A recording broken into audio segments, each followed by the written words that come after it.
ওই প্রতিমা শাম্ব কোনো ছলনা করে চুরি করে নেয়নি তো? দাদা, দাদা প্রতিমা পাওয়া গেছে, ওখানে মন্দিরের কাছেই আছে। কি? কিন্তু এটা কি করে সম্ভব হতে পারে রাধা? ওখানে মন্দিরের কাছে আমি তো সব জায়গায় খুঁজে দেখলাম, আমি তো ওই প্রতিমা কোথাও দেখতে পাইনি। আমিও কিছু বুঝতে পারছি না, খুব বিশেষ একটা অনুভূতি হচ্ছে। ওই প্রতিমা দেখে এমন মনে হচ্ছে যেন ওর চোখ দুটো কৃষ্ণের মতোই চঞ্চল। আর জানেন, প্রতিমা পলক ফেললো দাদা। এখানে নিশ্চয়ই কোনো না কোনো মায়া চলছে রাধা। আমাদের ওই মূর্তির কাছে গিয়েই দেখতে হবে রাধা যে কি হচ্ছে। চলো।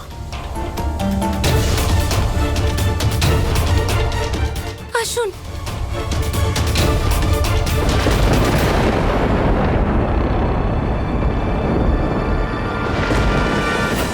কোথায় গেল আমার প্রতিমা? কোথায় রাধা? এখানে তো কোনো প্রতিমাই নেই।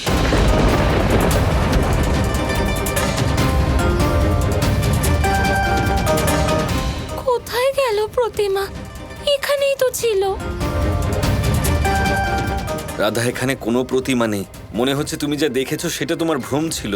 না দাদা, এটা ভ্রম ছিল না, এখানেই দেখেছিলাম কিছুক্ষণ আগে। রাধা, বোঝার চেষ্টা করো। ওই প্রতিমা চুরি হয়ে গেছে, আর আমি দৃঢ় নিশ্চিত যে ওই চুরির পিছনে ওই কুচক্রী শাম্বের কোনো চক্রান্ত আছে। কি? মূর্তি চুরি হয়ে গেছে?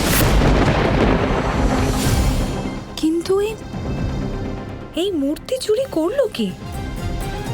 আর্য শাম্ব মূর্তি চুরি করবেন? তার আগেই তো উনি অসুস্থ হয়ে গেলেন, তাহলে এটা কিভাবে সম্ভব হতে পারে? আর তোমার এভাবে অধৈর্য হওয়ার কোনো প্রয়োজন নেই রাধা। আমি যখন তোমাকে বলেছি যে আমি ওই মূর্তিকে খুঁজে বার করে আনবো, তাহলে আনবো।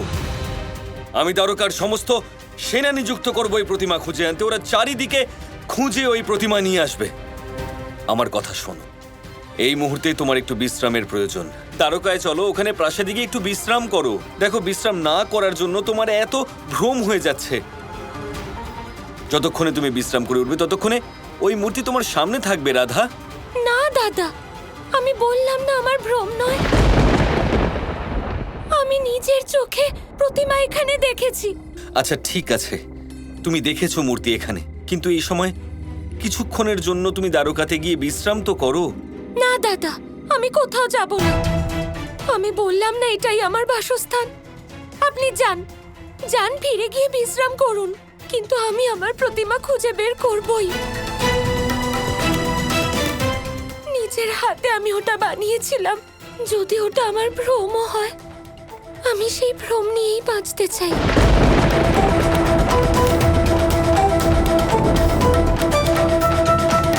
আমার ওই প্রতিমা চাই, ব্যাস। রাধা, রাধা,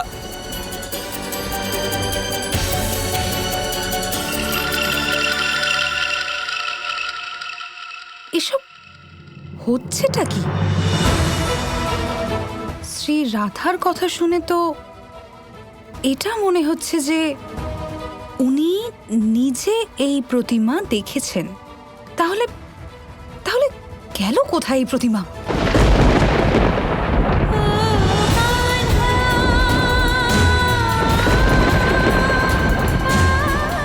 যদি আমি শুদ্ধ মনে ওই প্রতিমাতে কৃষ্ণকে বানিয়ে থাকি, তাহলে কৃষ্ণকে আমি ওই রূপে নিশ্চয়ই পাবো।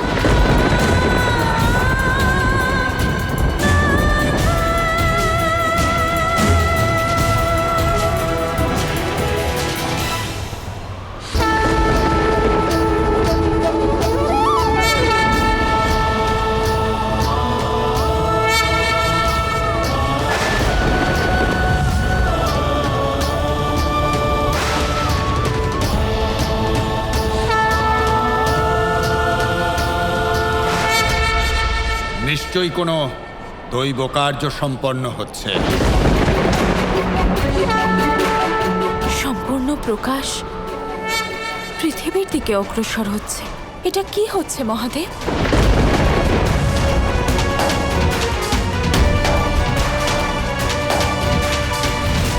দেবী রাধা শ্রীকৃষ্ণকে খুঁজে বেড়াচ্ছেন। এবার তো শ্রীকৃষ্ণকে আসতেই হবে। কিন্তু আপনি কি জানেন না যে কৃষ্ণ আর ফিরতে পারবে না? দেবী, শ্রীকৃষ্ণ কি কোথাও গিয়েছিলেন নাকি যে আবার ফিরে আসবেন? আমি বলছি না, আমার প্রভু কণায় কণায় ব্যাপ্ত আছেন।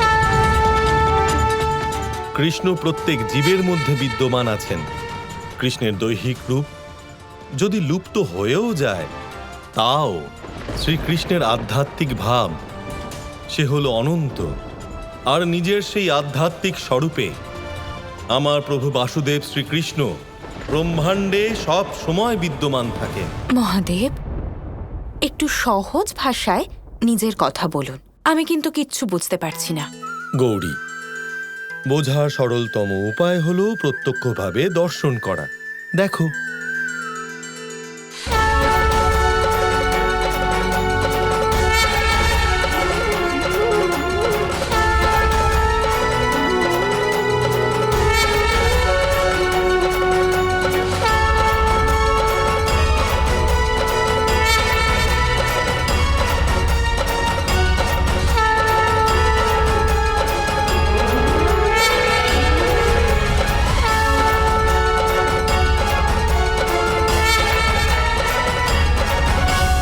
এমন দৈব প্রকাশ নিয়ে কে প্রকট হলেন? আমার প্রভু শ্রীকৃষ্ণ।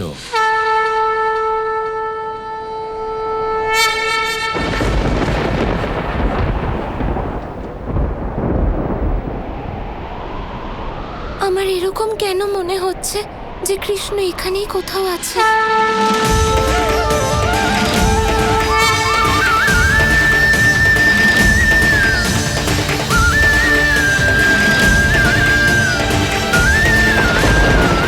এখন যা কিছু ঘটছে খুব অদ্ভুত বোধ হচ্ছে।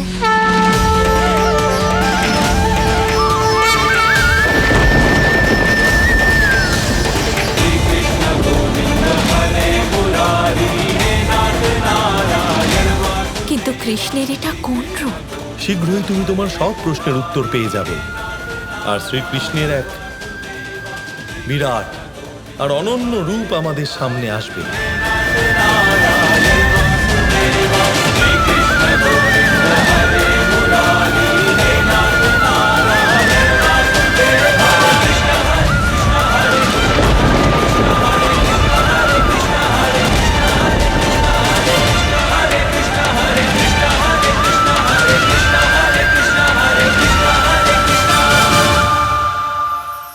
এমন অনেক মানুষ আছেন এই সংসারে যারা নিজের জীবন নিয়ে অপ্রসন্ন থাকেন।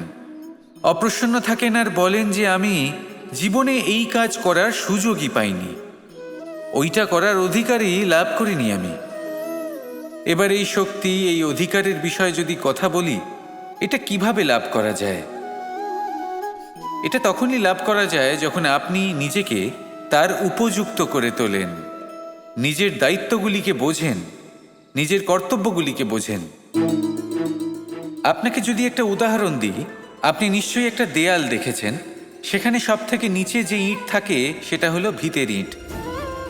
ভিতের সেই ইঁটগুলি নিজের কর্তব্য, নিজের দায়িত্বগুলি বোঝে, যে তাকে এক বিশাল দেওয়ালের ভার নিজের কাঁধে বহন করতে হবে। আর যখন সেই ইঁট এটা বোঝে, তারপরই একটা সুন্দর দেয়াল, একটা সুন্দর ভবন নির্মাণ করা শুরু করা যেতে পারে। যদি কথা বলি এক পিতার, তাহলে একজন পিতা তার পরিবারের প্রতি যে দায়িত্ব এবং যে কর্তব্য রয়েছে, নিজের সন্তানের প্রতি যে কর্তব্য রয়েছে, সেইগুলি বুঝে উঠতে পারেন। সেই দিন থেকেই সেই সন্তানের স্বর্ণময় ভবিষ্যতের অস্তিত্ব স্থাপন হয়ে যায়। যদি আপনি সেই শক্তি চান, অধিকার চান, তাহলে নিজেকে তার যোগ্য করে তুলুন, নিজের দায়িত্বগুলিকে বুঝুন, নিজের কর্তব্যগুলি পালন করুন। এই শক্তি আর অধিকার নিজে থেকেই আপনার কাছে চলে আসবে।